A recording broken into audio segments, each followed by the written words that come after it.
Our next guest is Benjamin Wong, and he is the co-founder of Kinobi, a career accelerator in Southeast Asia helping the emerging Gen Z workforce. Through his work at Kinobi, Benjamin has helped over 400,000 students across Indonesia, Singapore, and the Philippines acquire the skills and knowledge they need to succeed in their careers.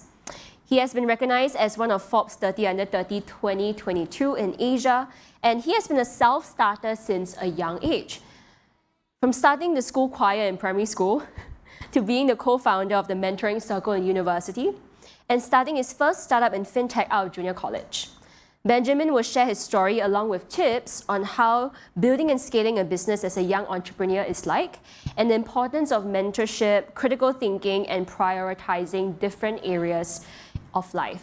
So any people over here who want to start your own business, I think this is a really good opportunity to hear some tips from Benjamin. And I also feel that tips that come from business experience can be used in our career as well, because we very much want to be the CEO of our own lives.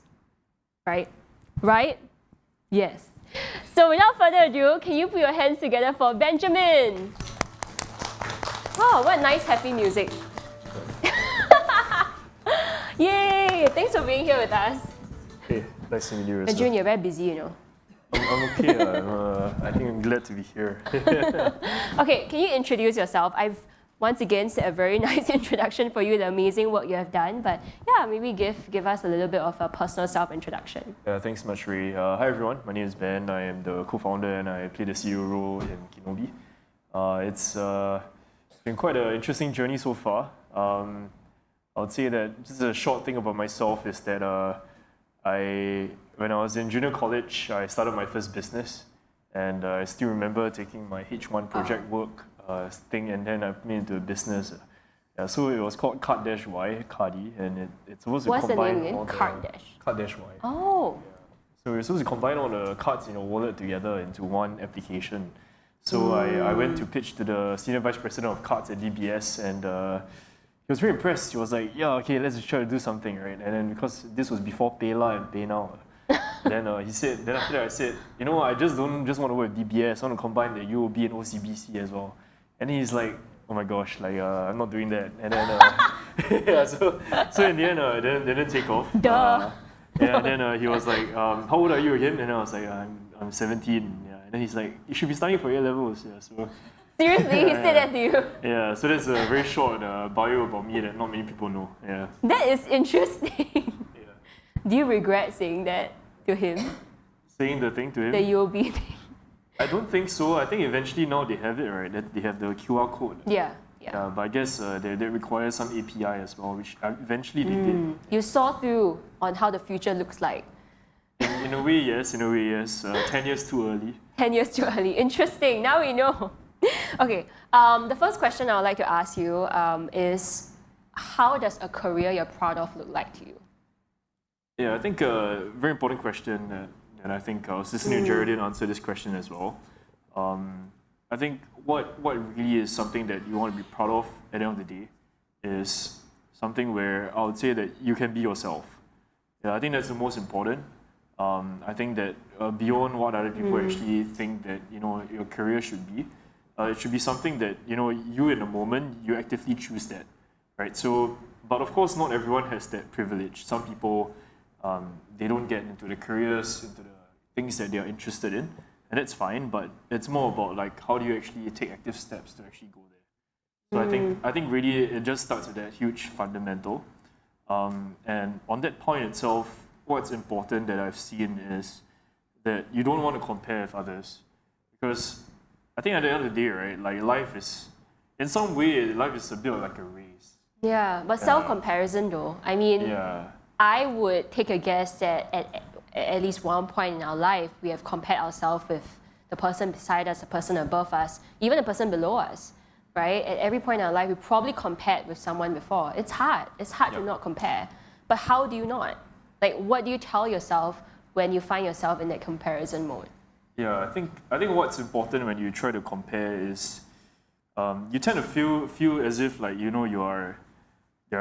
not as good as the other person, and I think that's not very healthy.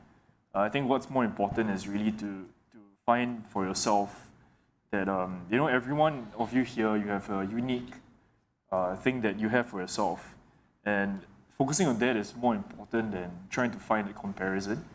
Even though it's quite unintuitive, or like it's what other people will not say, right? Most people will just say that it's about your performance bonus and it's about competition and so on. But I think that if you focus on the competition too much, it becomes quite toxic, and then you forget why you're here and why you're doing this in the first place. If you focus not on these things, and you focus on yourself and your competition with yourself only and not with others, I think it becomes healthier. Yeah. You don't. I mean, mental health issues is something that everyone faces. Even I face it as well. And I think that if you focus a lot on that, you'll be a much healthier person. Yeah. So you mentioned something like mental health, which I think is a whole topic altogether, and we'll probably be talking to the cows come home if we talk about that topic. But especially as an entrepreneur, I would imagine that sometimes it feels like the odds are against you. Yeah. It feels like there's so much that you need to figure out yourself because you don't have a boss telling you, this is what you should do. I mean, even in a career, I feel like it's important to listen to your voice, but especially as an entrepreneur, you kind of need to chart your own path, right? How do you remind yourself to stay positive even when it's so hard? Yeah, I think you have to ask yourself why you're doing this in the first place. Like for me, I actually had a conversation yesterday with one of my clients. So my clients are quite boring, they're universities. They're the most boring people on earth. Yeah, they create your course outlines, and they create all these things that make it very boring to go to school. I hope they don't listen to this. Yeah, it's okay. I think they know that they are boring people. Oh, okay. It's fine. Yeah, but it's okay. I mean, it's okay. I mean, there's nothing wrong with it, right? yeah. So, but then I think the important thing to note also is that my clients always ask me this, right? Like, they can never imagine themselves being an entrepreneur, and then they always come to this when we get closer, right? So you can tell that I'm also a very boring person after talking to them long enough. Yeah, so they always ask you these questions, and they get closer to you, and they will like ask you these existential questions, like. Actually, Ben, why do you want to start this? Like, why do you want to service this market and build this thing? I will ask that question to you too. That's a great question. Yeah, and why this leads to that thing on comparison, etc., is because you find that entrepreneurship essentially is like a sport, right? It's like a competitive sport. And I don't know how many of you here, you did sports in school and how so many? on. Yeah. Okay, not many. Okay, one. Okay. Yeah, and if you did sports, you realize that it's you cannot just be like the best javelin thrower or the best sprinter in a day, right? And it's going to be a lot of days where you feel that it sucks. When I put in the effort in training, it's not going to come out well, and there's always this competition against other people as well.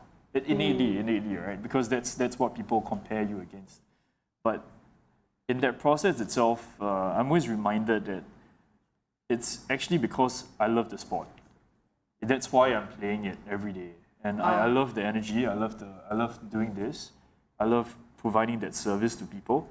And of course, the competition there is a bonus.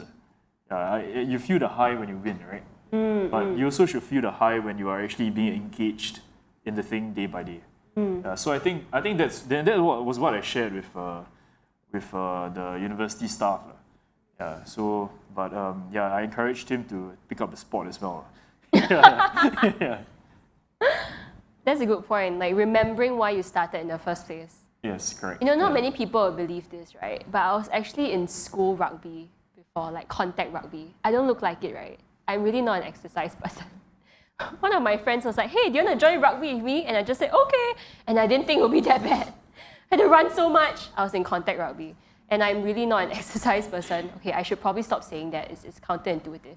But I think what kept me going was the team. Yeah. Like I didn't want to disappoint my team, and I really, really enjoyed playing with the team. I think it would be way less fun if I was playing alone. I mean, it is a team sport.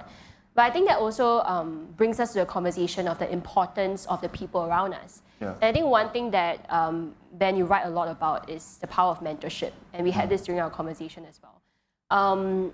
What were the challenges you had as an entrepreneur?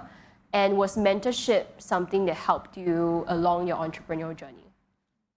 Yeah, I think it's a very good point because I would say that like when you're an employee, right, and before I was an entrepreneur, a lot of things you can solve by yourself. There's a guidebook, there's more or less like a rule book to things. Your seniors have really created something for you. You just need to follow that. There's a process. You're not expected to just create a thing off scratch. If you are, you should be paid quite highly for that. Right? Yeah. Or you should be entrepreneur. Right. So when that happens, right, like I felt a bit lost at the start because there isn't really anything, right? You have to figure it out yourself. To figure it out yourself. You have to chart the path out yourself. Yeah, and I realized that the thing that allowed me to sort of figure this out is actually people, because it's people around you that give you that mentoring and they give you that sort of sense of understanding of what it should be and what it could be.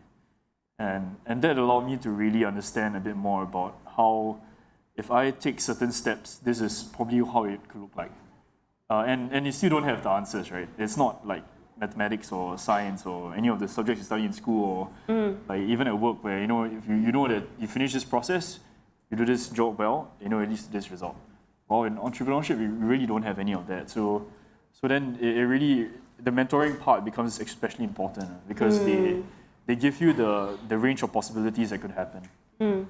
But before we want to dive deeper into how to reach out for mentors, right? I'm actually curious, like who here, you're currently an entrepreneur or you want to be an entrepreneur? Can you just raise your hands so I can kind of see? Yeah. If you have an idea that you want to bring to life, who here is an entrepreneur? I'm sure there's more people than that, right? I'm like eyeing people that I know. Entrepreneur. Yeah, so we have a number over here. So I want to dive deeper into mentorship. When you started your first business, you were still in school. And even for Kinobi, you were pretty young. So how do you reach out to mentors? Are there any practical steps on how you can do it, especially when you are young? And I think that the limiting belief that many people would have is, I'm young, why would people want to talk to me? So how do you reach out to mentors? I think if you're an entrepreneur, the mentoring part becomes easier because as an entrepreneur, most of the more seasoned people, they became where they were because people believe in them. Really, like if you look at it, right, okay, let's take the whole wealth of the world, for example. 50% of them are second gen and inherited. And of course, in the Chinese saying, it says that wealth doesn't pass 3 generations, right? So it's actually a fact. 50% of the entire other world's wealth is first generation wealth. And how did this come about? They were like, sweepers on the road. They were working for other people. They weren't rich, they weren't born rich, right? It was actually people that believed in them, gave them the funding, the ideas, the connections, and also the experiences that allowed them to get to where they were. So I would say an entrepreneurial community, the mentoring part becomes very organic by itself because there is an incentive. Most first-gen kind of entrepreneurs out there, to grow their money, they're quite smart about it. They try to find smart people who are like them but 20 years younger. And they put their money in them, right? So I mean, naturally there's a form of mentoring, and the mentoring to them also has an incentive, right? So I think in the entrepreneurial world, it's actually quite easy and it's slightly easier to have mentoring. I've built mentoring programs. So for example, in SMU, I built a mentoring circle. Not sure how many people actually know this. And in this process, it is actually for professional mentoring. So we want to build it for, let's say, people go into banking, consulting, of course, not just these other industries like operations, logistics, supply chain, product marketing, etc. And what we found, especially in the professional scene and in mentoring, is that the people who are highly interested in these things are usually those that are, let's say, 3 years older than you. And you don't have to find like a CEO to mentor you. All you need to find is someone who's like 3 years older than you, who is like slightly maybe like 1-2 ranks above you. They provide the best insight because they are able to bring you to that level, right? Which is what you need to go. And we found out that it's like if you want to create like a nice home cooked meal, you wouldn't go to Gordon Ramsay to teach you, right? Like you would go and find someone that's a little bit better than you, or someone who is able to cook that nice home cooked meal to teach you. So like finding the right mentors at what level is also very important, right? Yeah, that's true. And I'd say that a lot of ambitious people in the working world, they're not entrepreneurs, right? But then there are people like Jaredin, like they are definitely looking for someone who is slightly younger than them, who can support them in their objectives. And I think that's how I've seen it to be quite incentivized and organic within different people. Yeah. You seem like a very confident person. Is there any point during your entrepreneurship journey that you have lost faith and feel like giving up? How did you rise up after? Yeah, honestly, this confidence is learned. Yeah, I'm not a very confident person by nature, meaning that I question different things I do on a moment-by-moment basis. Like, I must be honest with you, and I question, like, for example, just when I was answering a question, is my answer good enough? You know, I did think about that just now, to be honest with you, right? So, well, thanks for sometimes I feel that too. Yeah, I feel that as well. So maybe it's just the intonation that makes me feel confident, right? That's it. Yeah, but then I think on a more like did I really find as if I actually felt, you know, I want to give up in my entrepreneurship journey? I think many times. It's hard. Honestly, it's hard being an entrepreneur in Singapore because you don't have friends. Yeah, it's. But you have two co-founders. Yeah, you have, but it's also different because once you become work friends, there are certain other things you cannot share. Okay. Yeah, it's a very like it's a funny problem. Yeah, because once you're co-founders, like you see each other every day, then you want to meet other friends, right? Yeah, it's a funny sort They of become your problem. colleagues. You want to have colleagues, okay, like, I got it. Yeah, so sometimes I tell them that, like, you know, we need to stay a bit away from each other. Then we love So each other then more again. the question also is, Yeah. how do you combat the loneliness? Like, Yeah. how do you combat that feeling of aloneness? Yeah, I think your co-founders, that's one way. But your co-founders are not necessarily the best people for you to do this because you are facing the same issues. So when you come together and you talk, right, it becomes like a Echo chamber. Yeah, echo chamber. Yeah. Yeah. Sometimes you want to talk to someone who is not in the business so that you get fresh perspective. And you get this understanding of what you're doing. And okay, what I mean by that is that, like, okay, imagine that, like, you know, you are, okay, I'm not saying like maybe you're not like, hey, let's say you're a vegan, right? And then everyone in the room is not vegan, you know? You feel as if, like, when you want to eat with someone, it's quite difficult, right? Or you want to, like, share your values, or you want to do certain things. Yeah, that's what entrepreneurship feels like sometimes. Like, when you go for Chinese New Year dinners, like, the first thing people ask you is that, hey, you're still surviving? Oh, you got money or not? You need your money, good money or not? You know, things like that. It's a very, like, common question. Of course, you feel hurt, like, you're like, oh, yeah, you know, like, you talk so much, you never even start anything, you know, like, yeah, so you say sort of things, right? And then, like, you feel hurt, right? Like, it's very natural. And sometimes you also feel like, you know, this person is not trying to belittle you. Sometimes the person is just trying to care for you. It's like Asian way of caring. That's true. Right? Yeah, it's like you eat already, not. It's not rather like you never eat, but, you know, you cannot afford to eat, but it's rather just like you already have eaten, right? So I think that sometimes affects you sometimes, and it makes you feel like giving up because there's not many people that understand you that way.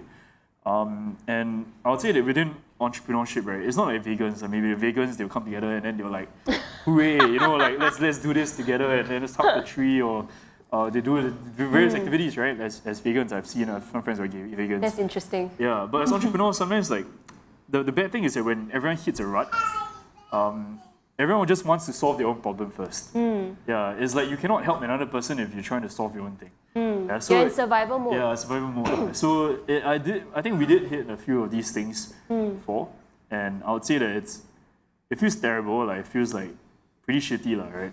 But then what really brought me out? Hey, personally, I'm Christian, so that's one. But other than that, what's more important really for me is that you have to ask yourself why you're in this sport, right? Yeah. Going back to the sport again, like, why you in this sport? You know, you could quit the sport today, right? Like, there's no judgment. You could quit entrepreneurship today. You could quit this thing today and go back to the business world, or go back to my company, or, like, join another company. Why are you still doing this? Yeah. Is it face? Is it shame? You have to ask yourself these questions. And at the end of the day, you concluded that, you know, it's not shame, it's not face, it's not these other things, because I really want to do this, then you find the motivation to go on. Yeah. So once again, it goes back to the why. Like, Yeah, going back to why you started, and really touching your heart and going, like, why did I start? Is it worth it going on? to move on. I mean, to continue moving on. Yes, correct. Okay. I'd say that like if you ever feel stuck, right? Like one of my mentors told me Ben, you're not a tree, you know. You don't need to have, they have roots like, the idea is just that you're not a tree, you can move around. You don't have to feel stuck to an idea, to a perception of what you are, and perception of what people think you are. Right? You don't have to do that. You can just do what you think is best. Yeah, I think most of the time as entrepreneurs or as aspiring entrepreneurs, you hold to that perception of what people think that you should be. Yeah. Whether it's an investor, whether it's your co-founders, whether it's your employees and everything. But you don't have to do that. Like you can just be that, not the tree. Yeah. Just be yourself. Yeah, just be yourself. Yeah. I don't know why it's so funny because you came in, you're just yourself, you say you're very chill. And I mean, I think that your journey is also proof that when you're yourself, people buy you as who you are. And you attract the right people who like you for who you are as well. Yeah, that's very important. Okay. Yeah, you don't get investors that don't like you and then you have a terrible life. The investors are like a marriage. Yeah, it's really like a marriage. Yeah. Very good ending point. Thank you so much, Ben, for your time today and sharing us such honest thoughts and your journey as well, and being so candid with us. I think Ben answered well, right? He said he think about it, so we give him a round. Yeah, you answered well. Thank you for your time as well on a Saturday. Thank you so much, Ben. Once again, a round of applause for Ben. Yay! Okay. Thank you so much, Ray. Thank you. No problem.